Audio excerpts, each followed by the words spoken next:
जय श्री कृष्ण। राधे राधे।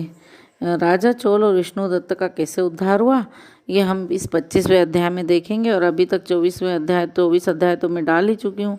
तो मेरी channel Padma Solanki bhajan and कहानियाँ पर आपका पुनः स्वागत है।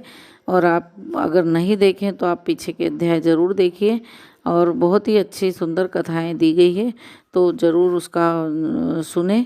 तो जो पढ़ नहीं सकते उन्हें ज़रूर सुनाइए, तो वह भी पुण्य का एक भाग ही है।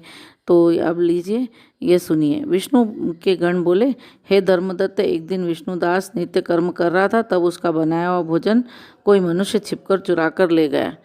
तो जब भोजन पदार्थों को वहाँ न देखकर दोबारा भोजन बनाने में देरी होने के कारण सायंकाल की पूजा में विघ्न हो जाएगा, ऐसा समझकर भोजन नहीं बनाया। दूसरे दिन रसोई तैयार करके भगवान के भोग की तैयारी की, इतने में कोई छिपकर फिर भोजन चुरा ले गया। नारद जी बोले, हे राजन, इस प्रकार 7 दिन तक उसकी पवित्र रसोई की पवित्र सामग्री कोई चुरा कर ले जाता रहा। वह वहाँ महा आश्चर्य से युक्त होकर उसने अपने मन में विचारने के लगा कि यह सन्यासी का स्थान है, कभी इसका त्याग नहीं करूँगा। तो फिर रसोई बनाऊँ तो सायंकाल की पूजा कैसे हो।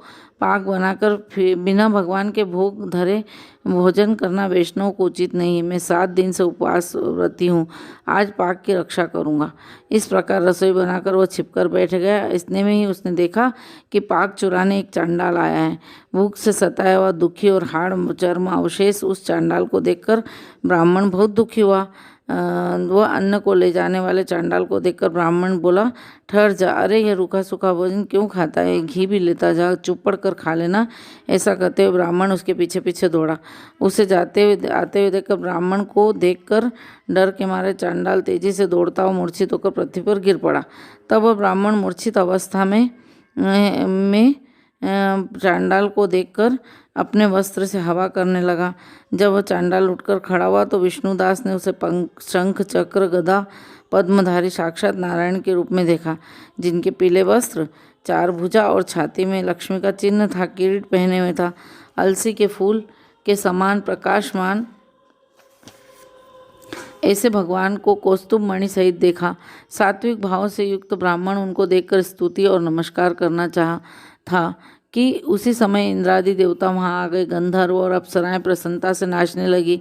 उसी समय वह स्थान सैकड़ों विमानों और देवताओं तथा ऋषियों से भर गया तथा गीत और बाजों का मनोहारी शब्द होने से विष्णु भगवान सात्विक व्रत वाले अपने भक्त का आलिंगन कर और अपना स्वरूप उसको देकर वैकुंठ को चले गए।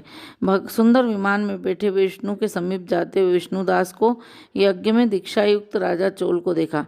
वैकुंठ लोक को जाते हुए विप्र को देखकर अपने गुरु मुद्गल को बुलाकर राजा चोल बोला, उसकी जिसकी स्पर्धा में मैंने यज्ञ दान आदि किया था, वही विष्णु रूप धारण करने वाला ब्राह्मण वैकुंठ को जा रहा है। दीक्षा लेकर मैंने उस वैष्णव क्षेत्र में हवन किया, दानादिक से ब्राह्मणों का मन प्रसन्न किया, परंतु आज तक विष्णु भगवान मुझे पर प्रसन्न नहीं हुए। विष्णुदास की भक्ति से ही प्रसन्न होकर भगवान ने उसको साक्षात्कार दर्शन दिए। इससे ज्ञात होता है कि दान और यज्ञ से विष्णु भगवान इतने प्रसन्न नहीं होते जितने भक्ति और उससे भगवान प्रसन्न होते हैं। गण बोले, तब राजा ने अपना भांजा गद्दी पर बैठाया क्योंकि वो बचपन से ही यज्ञ की दीक्षा में रहा था। इसी से उसके कोई पुत्र नहीं हुआ। इससे अब तक उसके देश में भांजे ही राज्य के अधिकारी होते चले आ रहे थे। पश्चात चोल यज्ञशाला में जाकर अग्नि के आगे खड़े कर विष्णु से प्रार्थना करने लगा, हे विष्णु, मुझको मन, वाणी और कर्म में स्थित भक्ति दो। यह कहकर राजा सबके देखते देखते अग्नि में कूद पड़ा। तब मुद्गल ने क्रोध से अपनी शिखा उखाड़कर अग्नि में गिरा दी। तभी से उसके गोत्र में मुद्गल शिखाहीन होते आ रहे हैं। अब अग्निकुंड से प्रकट हुए भक्त वत्सल भगवान ने राजा चोल को आलिंगन करके अपने श्रेष्ठ विमान में चढ़ा दिया और अपना स्वरूप देकर उसको सब देवताओं समेत वैकुंठ लिवा ले गए। अतः विष्णुदास पुण्यशील और चोल राजा सुशील हो गया। इन दोनों को भगवान ने अपना द्वारपाल बना लिया। तो यही था अध्याय। और इस अध्याय में हमने ये सुना कि भक्ति का महत्व, ज्ञान और यज्ञ दान आदि से भी ज़्यादा महत्वपूर्ण भक्ति है। इसलिए भगवान की भक्ति हमें ज़रूर करनी चाहिए और ये उसी भगवान की भक्ति से ही विष्णुदत्त ब्राह्मण का भी विष्णुदास ब्राह्मण का भी भला हुआ था।